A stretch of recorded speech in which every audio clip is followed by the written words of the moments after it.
Starting in the 1700s and on into the 1800s, Pennsylvania's rivers were very busy, especially in the spring, as folks would take white pine off their land in many cases and assemble it into platforms called log rafts, and then navigate it down the spring flood and take it to market.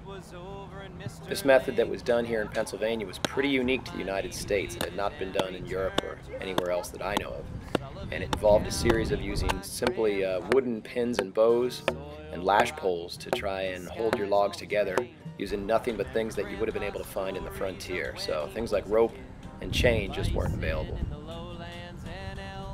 This project was an effort that we did at the Troy Pennsylvania Heritage Festival in 2015. Here you can see a host of the tools we use: single bit axes, double bit axes, crosscut saws, some old, some new. And for the log rolling, of course, you needed a peavey. That's the tool that would be used to roll your log into the river. Sometimes the loggers would square their round logs into square timber. If they especially had plans to use their timber to be, framing a barn or something like that, you would want to square it so that you could use it as construction material.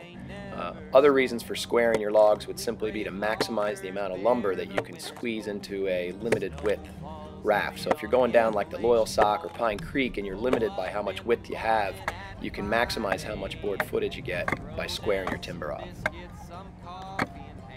So the tool used to do that was a broad axe. There's different methods for a broad axe use, but in general its purpose is not to cut trees down, it's to turn round logs into square timber. The crosscut saw really changed logging forever. It didn't even become in popular use until after the American Civil War, so it's a fairly modern tool, but it's your iconic late 1800s logging tool.